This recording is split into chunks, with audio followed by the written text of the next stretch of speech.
swooping into a thriving festival sprawled out over a tropical summer paradise. Checking in with a hip young public relations rep for your next step, which is straight into a car and onto the accelerator as firmly as possible. What racing series am I talking about? Well, up until now, there was probably only one answer. Now there are two.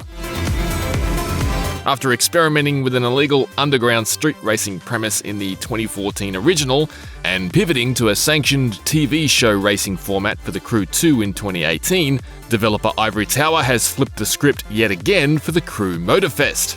This time, the studio has opted for the flamboyance of a flashy festival of speed for the foundation of this third installment of the franchise.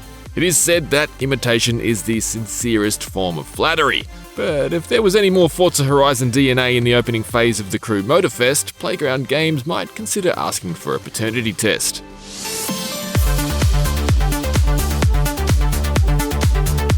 Admittedly, the Crew Motorfest doesn't stick with being a straight facsimile of Forza Horizon entirely, and after an approximately 3-hour hands-on, it seems Ivory Tower is working to curate the racing experience a lot more via its themed playlists.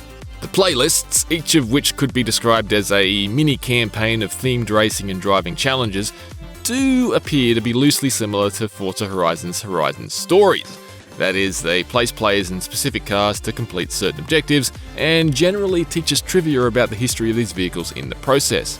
However, playlists seem a lot more core to the overall Motorfest package rather than side missions.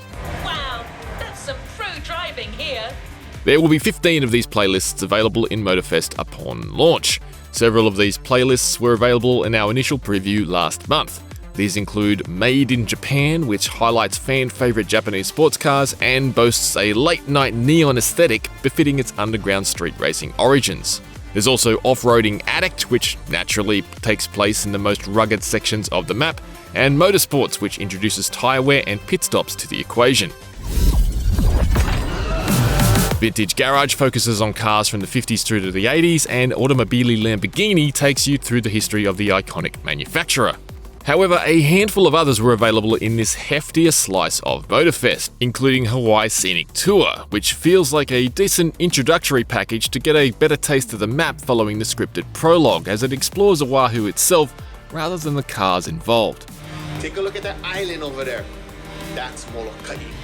There's also another with a narrow lens on just one manufacturer, a Porsche story, 911 Legacy.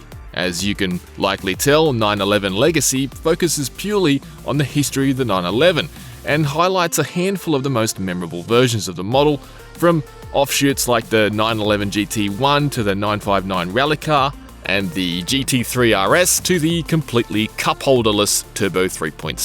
This is a limited edition. You damn right it's limited.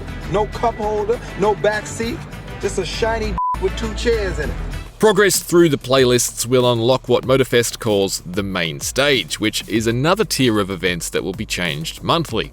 As a result, Motorfest seems poised to receive a lengthy campaign of post-release support, just like the Crew 2 enjoyed. I'm particularly interested in the Hoonigan month teased in a recent video. Speaking with Ivory Tower content director Julian Hummer after the hands-on, he wouldn't be drawn into too much detail about what that particular month would involve, but he did note we should expect something different to what Hoonigan has done with its many previous video game partners.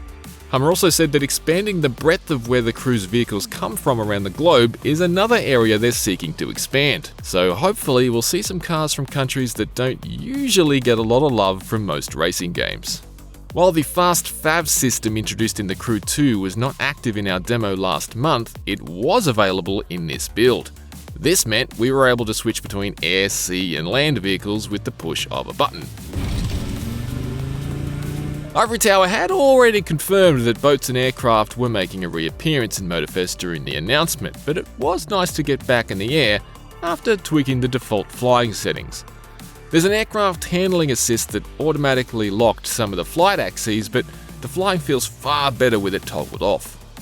As an unapologetic World War II aircraft dork, I certainly enjoyed zooming around Honolulu in Motorfest's new Vought F4U Corsair, which feels like the perfect Pacific Warbird to add to the hangar here. If I had any concerns though, it'd be that flying does expose the significant size difference between the Crew 2's continental USA map and Motorfest's more intimate Oahu. Of course, the benefit of a smaller map is that it does seem to be higher on detail and lower on nonsensical storefronts that appear to have been generated by some kind of defective AI. That said, there were a few areas that definitely seemed a little more petite than I'd anticipated, including what I think is supposed to be Ford Island at Pearl Harbor. However, Ivory Tower has admittedly always been clear that Motorfest's map is not a one-to-one recreation of the island. I charted an improvised course anti-clockwise around the complete coast in an exceedingly quick Lamborghini Revolto in a little over 15 minutes, which is a lot quicker than it took in my last high-speed holiday to Hawaii in Test Drive Unlimited, but I'll need to wait until I get plenty of time to fully explore the entire environment before I can properly appraise Motorfest's new map philosophy. With Test Drive Unlimited Solar Crown now confirmed to have slipped to 2024, the Crew Motorfest should more or less have the streets to itself this September. We'll find out how it fares in just a couple of months. For more on the Crew Motorfest, you can check out our previous preview, plus Ivory Tower's own gameplay deep dive. For everything else, stick with IGN.